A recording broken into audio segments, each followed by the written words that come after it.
Halo semuanya, kenalkan aku Ara. Nah, di channel YouTube aku berkeinginan untuk membantu teman-teman yang ada di Indonesia dalam mempelajari materi-materi, terutama materi yang aku kuasai, yaitu matematika, fisika, dan bahasa Inggris. Nah, untuk proyek pertama yang aku kasih judul English with Zamara, aku bakalan membantu teman-teman yang berkeinginan untuk bisa berbahasa Inggris secara aktif, baik dalam membaca, berbicara, maupun mendengar, dengan cara meningkatkan skor TOEFL dan IELTS hingga nilai tertentu. Karena sebenarnya orang yang sudah memiliki skor TOEFL dan IELTS dalam batas tertentu sudah memenuhi kapasitas dan kapabilitas dalam berbicara bahasa Inggris secara aktif dalam kehidupan sehari-hari. Oleh karena itu, di video aku bakalan ngasih penjelasan materi-materi TOEFL dan IELTS serta latihan dan tambahan hafalan vocabulary yang akan memudahkan teman-teman untuk meningkatkan skor TOEFL dan juga nantinya berimbas pada kemampuan bahasa Inggris aktif teman-teman di kemudian hari. Nah, di video pertama ini, aku bakalan ngasih sedikit pengenalan sehingga bagi teman-teman yang ingin belajar bahasa Inggris bersama aku dan mengikuti video-video aku yang berikutnya, tidak bingung dan bisa mengikuti proses pembelajaran English with Zamara ini dengan lancar sehingga nantinya target kita sama-sama bisa tercapai.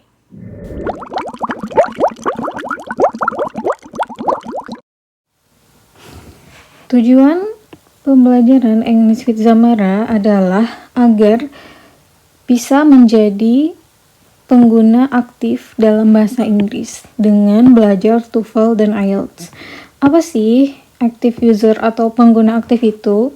Pengguna aktif adalah mereka yang mampu memahami buku, jurnal, artikel yang ditulis dalam bahasa Inggris atau dikenal dengan kemampuan reading. Yang kedua, mampu mendengar percakapan, berita, podcast, video dalam bahasa Inggris atau dikenal dengan kemampuan listening. Yang ketiga, mampu berbicara aktif dalam bahasa Inggris atau dikenal juga dengan kemampuan speaking. Dan yang terakhir, mampu menulis essay atau tulisan-tulisan yang lain dalam bahasa Inggris yang dikenal dengan kemampuan writing. Nah, untuk menjadi seorang active user, ada beberapa metode-metode yang bisa digunakan, yaitu yang pertama, dilatih oleh orang tua atau guru sejak balita. Yang kedua, mengikuti kursus atau les bahasa Inggris dalam kurun waktu tertentu. Yang ketiga, belajar mandiri melalui latihan TOEFL dan IELTS.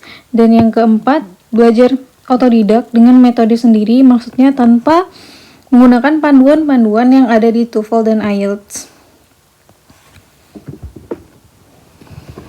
Nah, karena kita bakalan memfokuskan belajar bahasa Inggris aktif melalui meningkatkan skor TOEFL dan IELTS kita, jadi apa sih TOEFL dan IELTS itu? TOEFL pasti udah banyak yang tahu bahwa ini merupakan tes bahasa Inggris yang biasanya menjadi syarat pendaftaran dari PNS, perusahaan, beasiswa dalam negeri, pascasarjana universitas dalam negeri, dan lain-lain.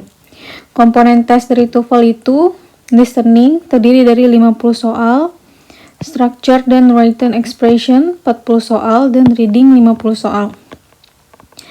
Versi TOEFL paper-based test ini adalah versi lama dari TOEFL yang hanya diadakan dan berlaku di beberapa negara saja, salah satunya di Indonesia. Sementara tes IELTS adalah tes bahasa Inggris yang paling populer dan berlaku hampir di semua negara, terutama UK, Australia, dan European Union. IELTS juga sebenarnya berlaku di USA, akan tetapi di Amerika mereka lebih memprioritaskan orang yang memiliki sertifikat TOEFL IBT daripada IELTS.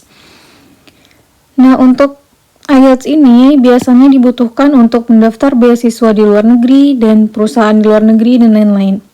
Komponen tes dari IELTS itu listeningnya 40 soal, reading 40 soal, writing terdiri dari 2 topik, dan speaking terdiri dari 3 section atau 3 bagian.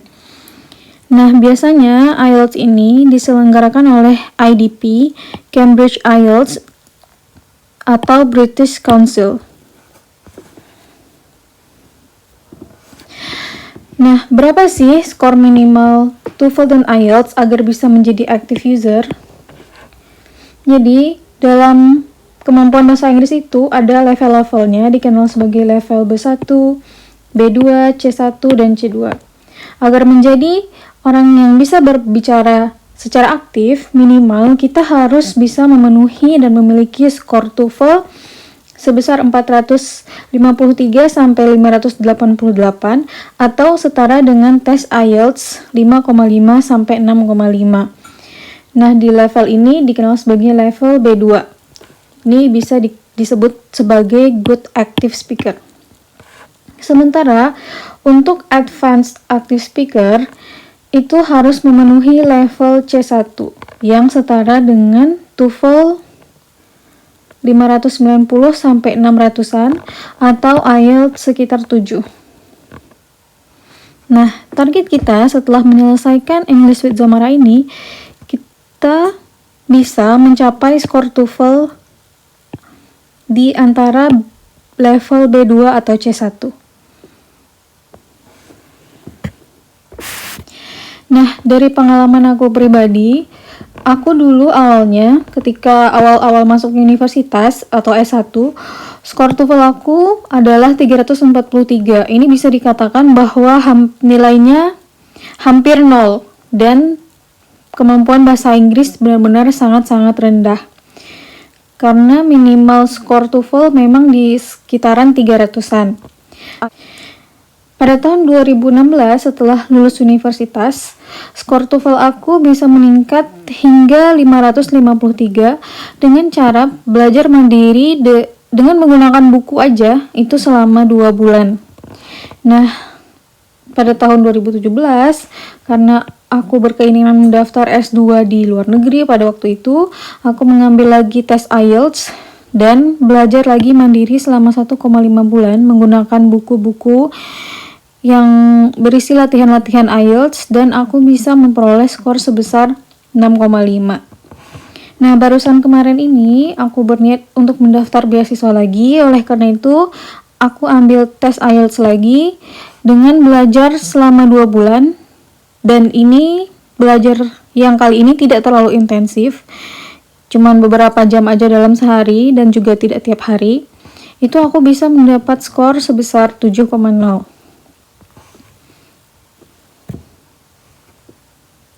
Nah, dalam pengalaman pribadi aku, ketika aku memiliki skor TOEFL hanya sebesar 300-an dengan skor TOEFL 500-an, itu memiliki beberapa perbedaan, yaitu ketika skor 300-an, aku hanya memahami grammar yang dasar saja. Dan membaca juga hanya bisa artikel-artikel yang sederhana atau simple.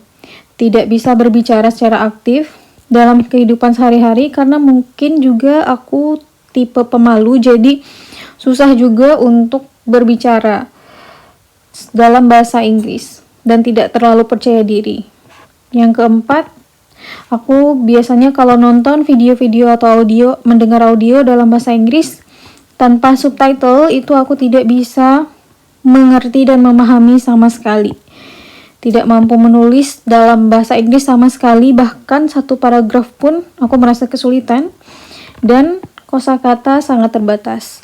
Namun, ketika skor meningkat menjadi 500-an pada waktu itu, aku bisa memahami grammar dan penerapannya dalam tulisan, audio, atau menonton video, dan mampu membaca artikel yang lebih kompleks, mampu berbicara secara aktif meskipun belum baik pelafalannya ataupun grammar ketika berbicara, mampu memahami video tanpa subtitle dan audio juga tanpa subtitle. Subtitle itu maksudnya ada artinya atau tulisannya di bawah yang bisa kita baca. Yang kelima, mampu menulis essay dengan tingkat kompleksitas yang masih belum terlalu kompleks ya. Dan hafalan kosakata sudah cukup banyak.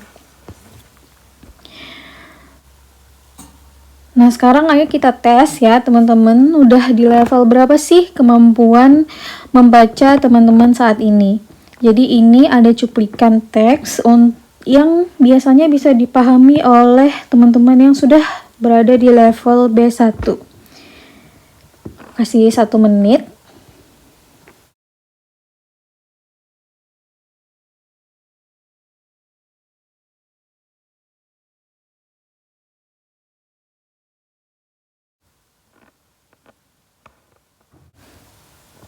Dah.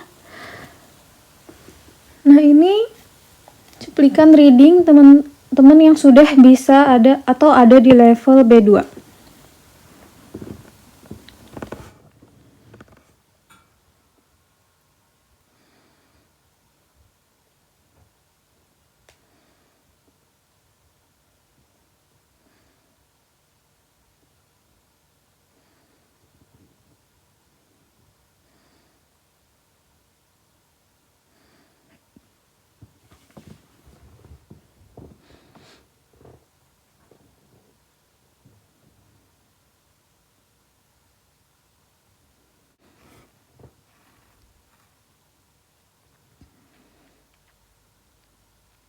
Ayo coba dibaca dan dites kemampuan readingnya.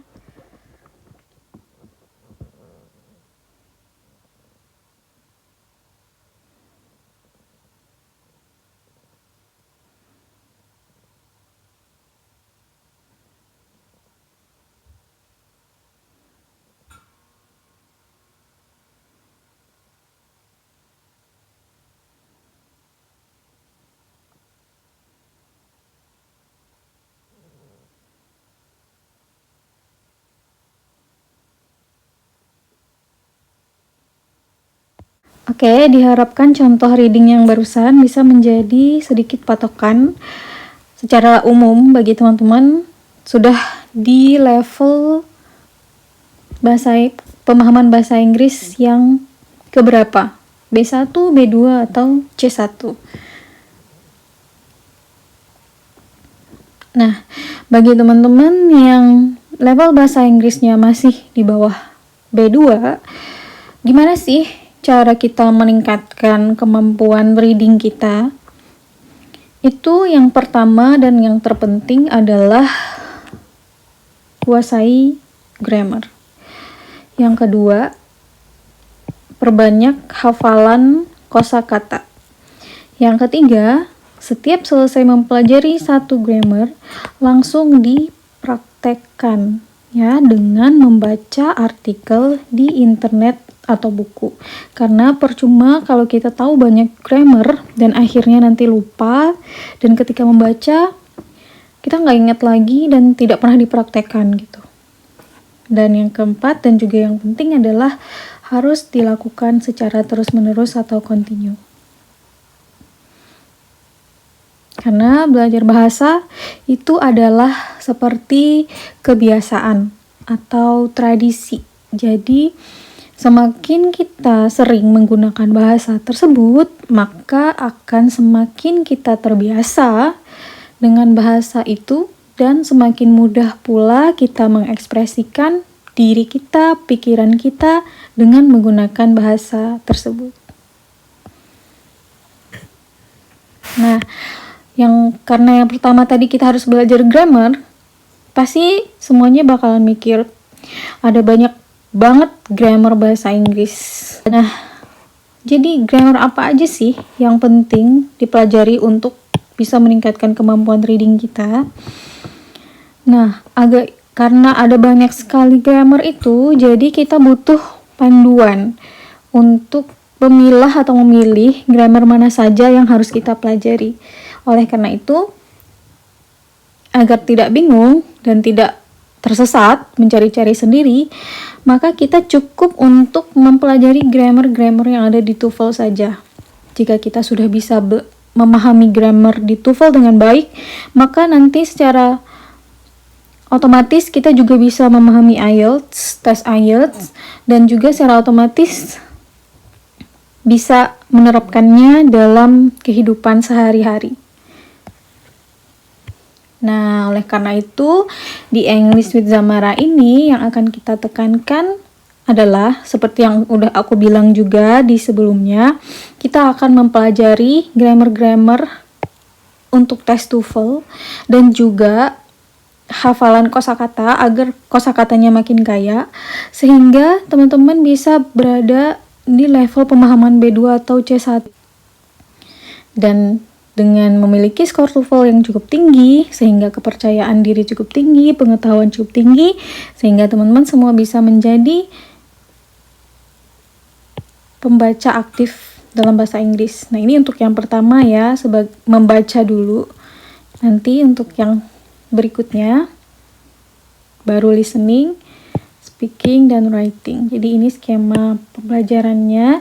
Pertama aku bakalan ngasih penjelasan-penjelasan grammar buat reading terlebih dahulu, karena ini yang paling dasar dan paling mudah, sehingga jika reading kita sudah bagus, otomatis kemampuan listening kita juga meningkat, speaking juga bisa meningkat, writing juga bisa meningkat. Jadi kuncinya adalah di sini. Nah, dalam belajar reading nanti kita akan bikin grammar, tambahan vocabulary yang kalau bisa dihafal, terus latihan, dan jangan lupa dilakukan secara terus-menerus. Oke, untuk yang bagaimana listening, speaking, dan writing-nya bakal diberikan di video yang berikutnya. Sampai jumpa di video yang berikutnya.